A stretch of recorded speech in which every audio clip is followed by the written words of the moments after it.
อยากจะหวนเวลาเพื่อแก้ไขเรื่องราวที่ผ่านมา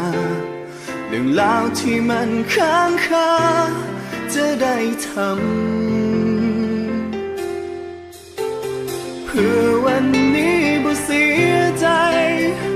หากได้แก้ไขมันวันนั้นเจ้าคงบ่จากไปยิ่งคิดก็ยิ่งเสียดายกว่าจะมาผูกพันถึงใจกาย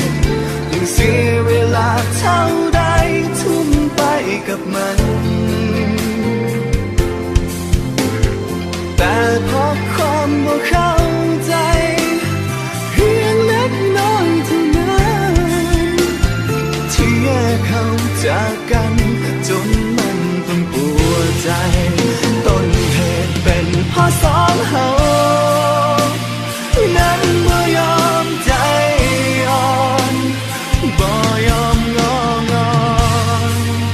ก็เพราะยิ่งในศักดิ์ศรีต่างคนต่างเอาแต่ใจต่างคิดว่าตัวเองถือและดีคำว่าศักดิ์ศรีคำนี้ที่แยกเขาจากกันจึงอยากจะหวนเวลาเพื่อแก้ไขเรื่องราวที่เป็นไปจะยอมเสียศักดิ์ศรี